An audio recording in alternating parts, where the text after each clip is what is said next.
10 ममालिक का एक ऑर्गेनाइजेशन है, इंटर गवर्नमेंटल ऑर्गेनाइजेशन हम कहते हैं।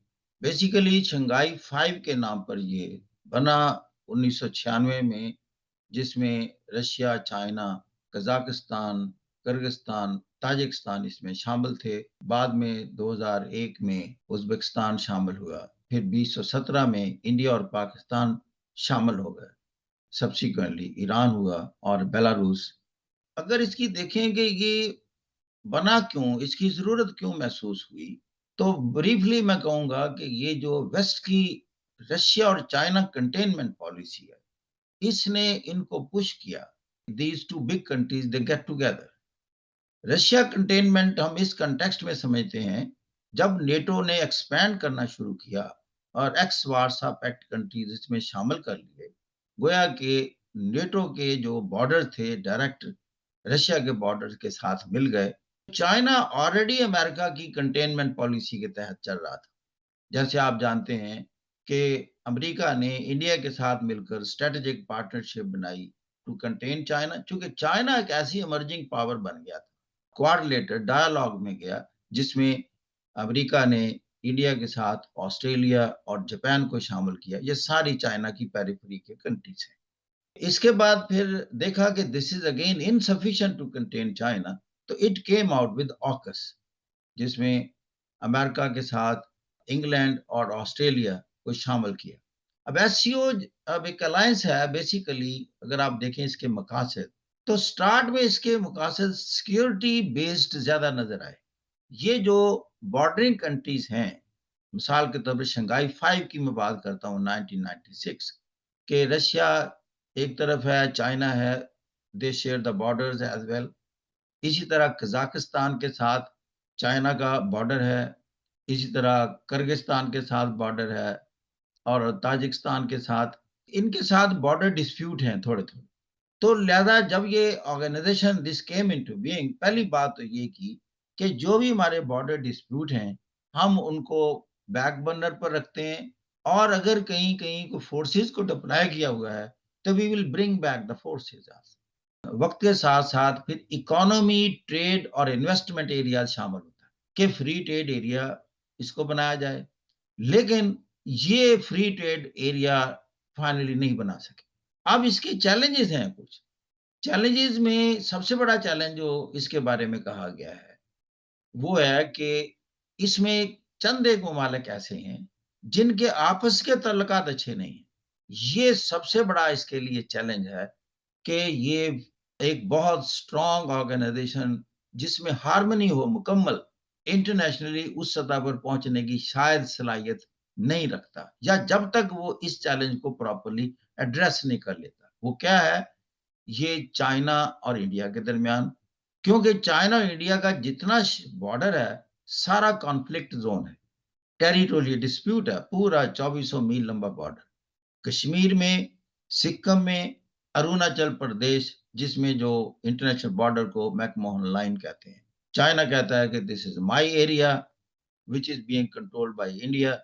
इस तरह कश्मीर में, सिक्किम का जैसे मैंने जिक्र किया 1962 में तो जंग ही हो गई थी।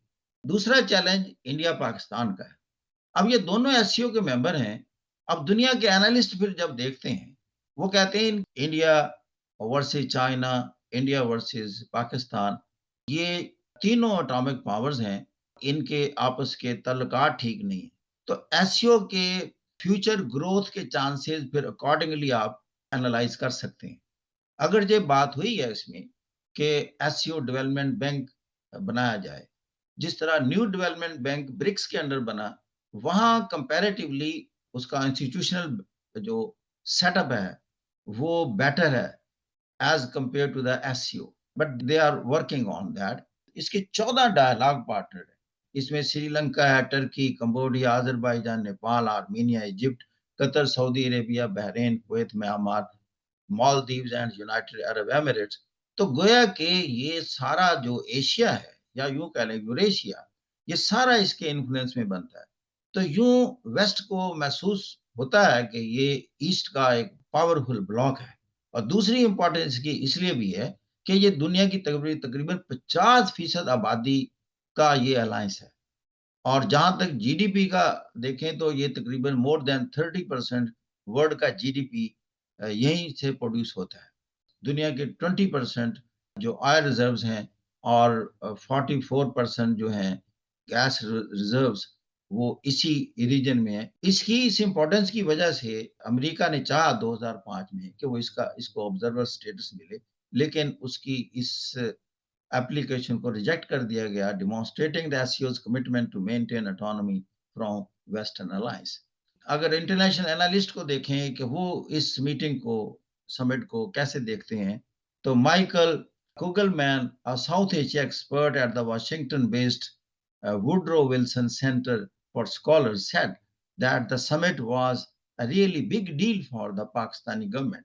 Being a China-dominated security grouping, it is increasingly seen as a counterweight to NATO. ऐसे भी कहा गया, लेकिन इस एनालिसिस में जान नहीं है, इसलिए कि इंडिया इज देयर। इंडिया की प्रेजेंस में ये ऑर्गेनाइजेशन कभी भी काउंटरवेट टू नेटो नहीं बन सकता। The SCO is now intensifying its focus on regional economic initiatives like integration of the China-led BRI. Some experts say that the organization has emerged as an anti-US bulwark in Central Asia, while others believe frictions among its members effectively preclude a strong unified SCO. तो बाकी इस organisation की खूबी ये है, जिस तरह BRICS की खूबी है कि the organisation adopts decisions made by consensus. तो जो भी फैसले होंगे कंसेंसस से, यहाँ कोई डोमिनेटिंग पावर नहीं है। फाइनल एनालिसिस में हम कहते हैं with its growing economic power and it is already established nuclear capability, the SCO is undoubtedly going to be a world key force to counter and balance the American influence and power.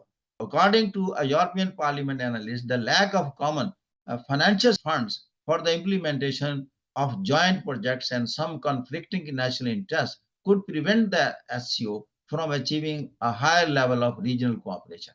However, in future, SCO appears to be able to counter and neutralize the effect of any sanctions imposed by the USA and its allies against their adversaries, particularly Iran and Russia.